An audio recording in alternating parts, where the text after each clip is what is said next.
Fala pessoal, tudo bem? Sejam bem-vindos a esse que é o dia 20 aqui da nossa série CEA em 30 dias. Então já estamos aí com 2/3 do que a gente se propôs, né? Já corridos. Não desanima, vamos, que você vai terminar essa série aqui e vai conseguir tirar sua certificação. Beleza?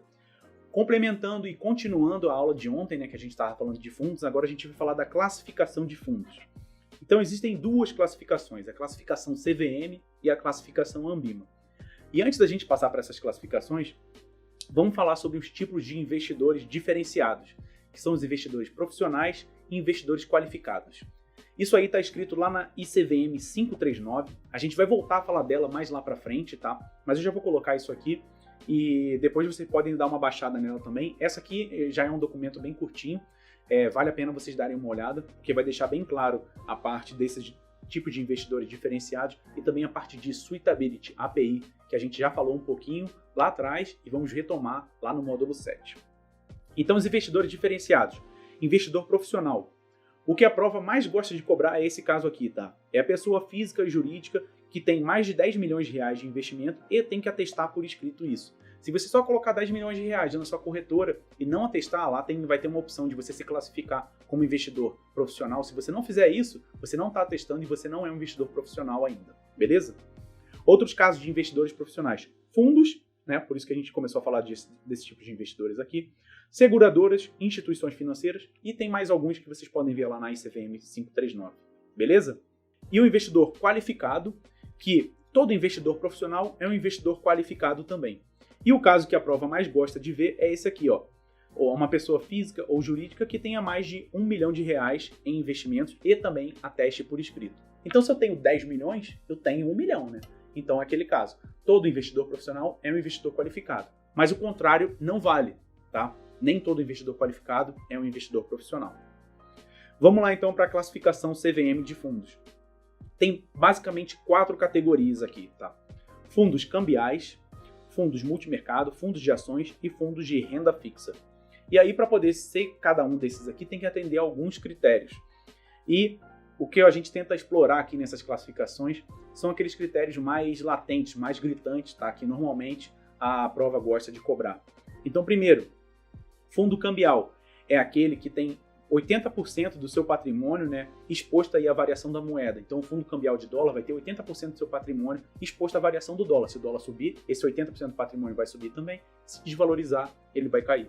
Fundo multimercado, a gente vai ver um pouco mais para frente. Fundo de ações, a gente também vai ver mais para frente, mas já posso adiantar que um fundo de ações ele tem que ter no mínimo 67% do patrimônio dele, 2/3, tá?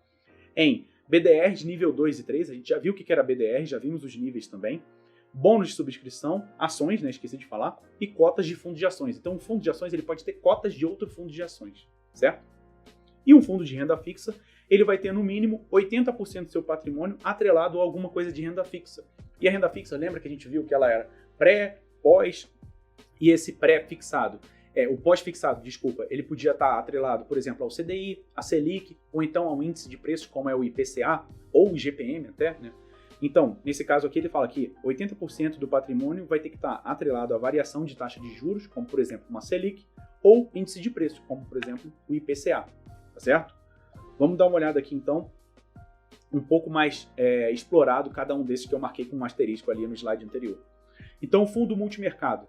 Tem o fundo multimercado longo prazo, é aquele que se compromete a ter um tratamento tributário de longo prazo. A gente já viu lá na parte de tributação. Vai ter que ter uma carteira com um prazo maior do que 365 dias.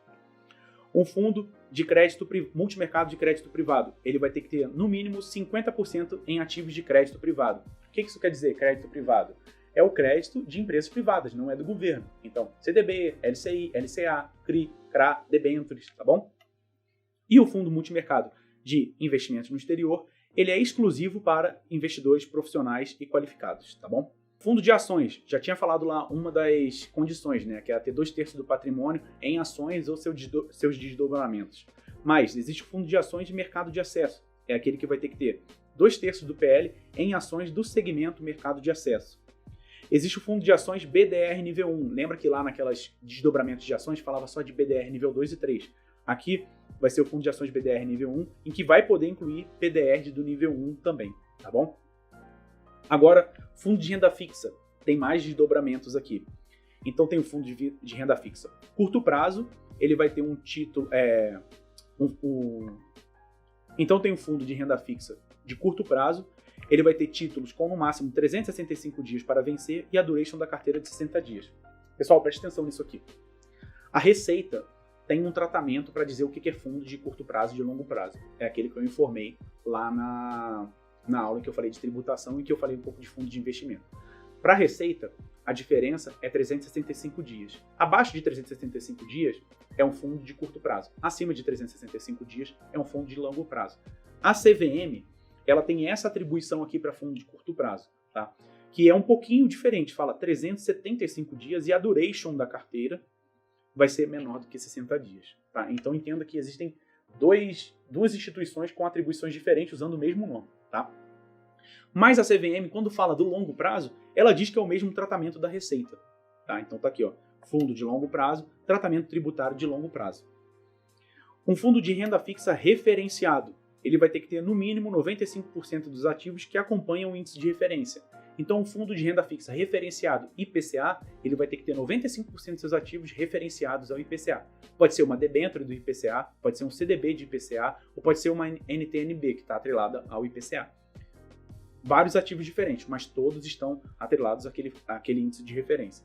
E, além disso, 80% dos ativos dele tem que ser em títulos públicos ou ativos de baixo risco ou cotas de fundos que investam nos anteriores, ou seja, que investam nos fundos de referência ou em títulos nos ativos referenciados ou em títulos públicos, tá? Um fundo de renda fixa simples, ele vai ter que ter no mínimo 95% do seu patrimônio em títulos públicos ou de baixo risco. Um fundo de renda fixa dívida externa, ele vai ter que ter no mínimo 80% atrelado à dívida externa da União. E um fundo de renda fixa crédito privado, de novo, vai ter que ter no mínimo 50% em ativos de crédito privado. Beleza? Vamos ver a classificação da Anbima agora.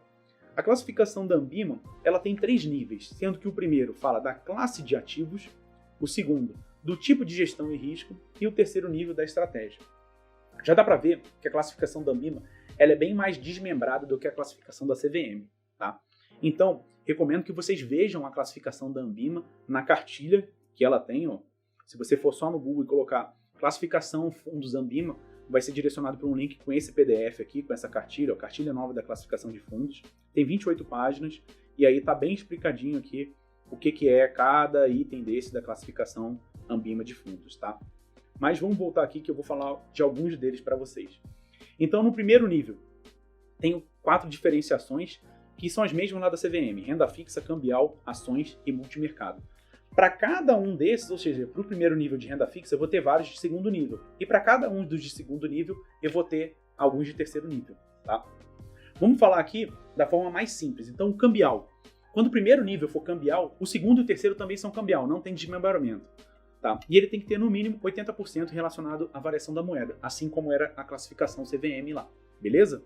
Quando o primeiro nível, então, for ações, e o segundo nível for indexado, o terceiro nível é o índice. Quer dizer, então, que 95% dos ativos tem que acompanhar o índice. Então, eu só disse que ele é indexado e no terceiro nível eu digo qual é esse índice. É o IBOV, o BRX100, o IBRX50, beleza? Depois, quando eu tiver um fundo de ações de primeiro nível, o segundo nível for ativo e o terceiro nível for de small caps, quer dizer que no mínimo 85% do patrimônio dele vai ter que estar em ações que não estejam entre as 25 maiores do IBRX.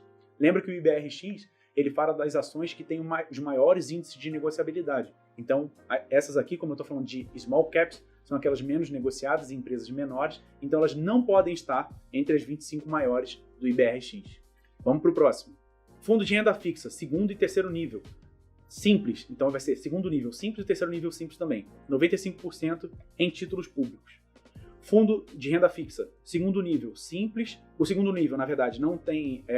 existem vários, mas quando o terceiro nível for soberano, quer dizer que vai ter 100% em títulos públicos federais. Um fundo de renda fixa era o primeiro nível. Segundo nível, pode ter várias coisas aqui, mas quando o terceiro nível for grau de investimento, ele vai ter 16,8% em títulos públicos federais ou ativos de baixo risco de crédito ou sintético. Lembra do box de 4 pontas das opções? Era um ativo sintético de baixo risco. Tá? Então pode ser alguma coisa desse tipo. O segundo nível, aqui não tem uma classificação específica, mas quando o terceiro for de crédito livre, quer dizer que eu vou ter 20% em títulos de médio e alto risco. Então, uma debênture com uma garantia subordinada, é aquela de altíssimo risco. Quando o segundo nível for de investimento no exterior, o terceiro nível vai ser o de dívida externa, e aí eu vou ter 80% em títulos da dívida externa da União também. Agora aqui, quando eu tiver um fundo o fundo no primeiro nível, eu nem sei qual é, não sei se é renda fixa, ações, se é multimercado ou de investimento no exterior. Mas se o segundo nível for investimentos no exterior, ou o terceiro nível terceiro nível vai ser investimentos no exterior, ele vai ter 40% em ativos no exterior. Beleza? Então aqui, mais uma vez, eu coloquei o lembrete para vocês colocarem aí no Google classificação Ambimas de fundo, vai aparecer essa cartilha em PDF para vocês poderem dar uma olhada e explorar isso aqui um pouco melhor. Vocês veem que ela é longa, mas nem tanto, então vale a pena vocês darem uma olhada e chegarem mais afiados lá para a prova, tá bom? Para a gente poder fazer isso aqui também, vamos praticar um pouco com os exercícios. Um investidor comprou cotas de um fundo renda fixa curto prazo em janeiro. Então já temos algumas informações aí, né? Fundo de curto prazo é aquele em que a alíquota do Come Cotas lá ela é de 20%. Em abril do mesmo ano, então ele comprou em janeiro, vendeu em abril, não passou Come Cotas ainda. Do mesmo ano, vendeu essas cotas que haviam se valorizado, então ele teve ganho de capital aí. Quanto será recolhido de IR quando ele quando ele vender essas cotas, né? Ou seja, fizer o resgate lá do fundo? Bom, a gente viu que a alíquota do Come Cotas ela é de 20%, mas isso aí é um adiantamento do IR, tá? Como é um fundo de renda fixa, se ele ficar menos de 6 meses, eu ainda pego aquela alíquota de 180 dias que está lá na tabela regressiva da renda fixa, que é a alíquota de 22,5%. E foi exatamente isso que aconteceu. Ele ficou menos de 6 meses no fundo, então ele vai pagar 22,5% de IR, beleza? Resposta aí é a letra B. Beleza? Vamos para a próxima? Acertamos. Para ser classificado como renda fixa, um fundo deve possuir, no mínimo, 80% da carteira em ativos relacionados diretamente ou sintetizados via derivativos ao seu fator de risco, que pode ser variação da taxa de juros doméstica ou de inflação, e ambos. Tá perfeita essa aqui, né? Vamos ver as outras.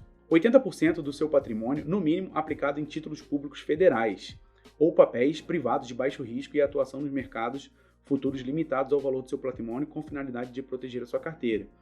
Isso aqui não está de todo errado, mas o negócio é o seguinte, ele não precisa ter necessariamente títulos públicos federais, tá? Podem ser outros ativos também.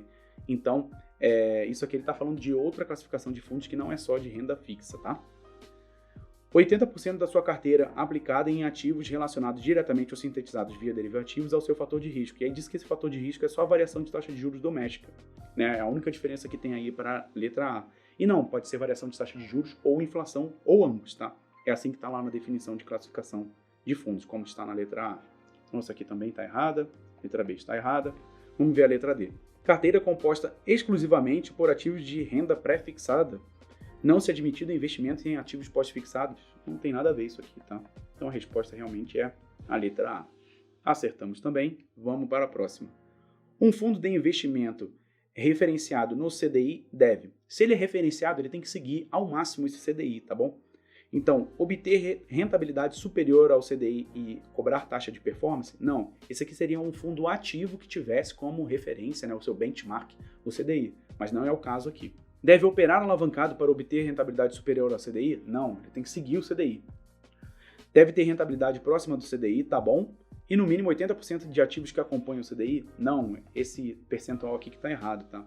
Para esses fundos referenciados, eles têm que ter no mínimo 95% dos ativos dos ativos relacionados ao índice que eles estão se referindo, nesse caso o CDI. Então a resposta é a letra D. Beleza? Vamos dar uma conferida. Acertamos também. Então, pessoal, vocês vejam aí que o conteúdo da parte de classificação de fundos, ele é denso, mas na hora de cobrar na questão, não é tão complexo assim. Por quê? Porque fica meio naquele jeito, né? A questão que você sabe ou não sabe. Então, fica de novo o meu recado. Não deixa a teoria passar em branco, tá? Dá uma olhada lá na cartilha da Ambima sobre a classificação Ambima de fundos. Não esquece da classificação CVM também. Ficou com alguma dúvida? Pode colocar aí nos comentários. Deixa o like pra gente. Vejo vocês no dia 21.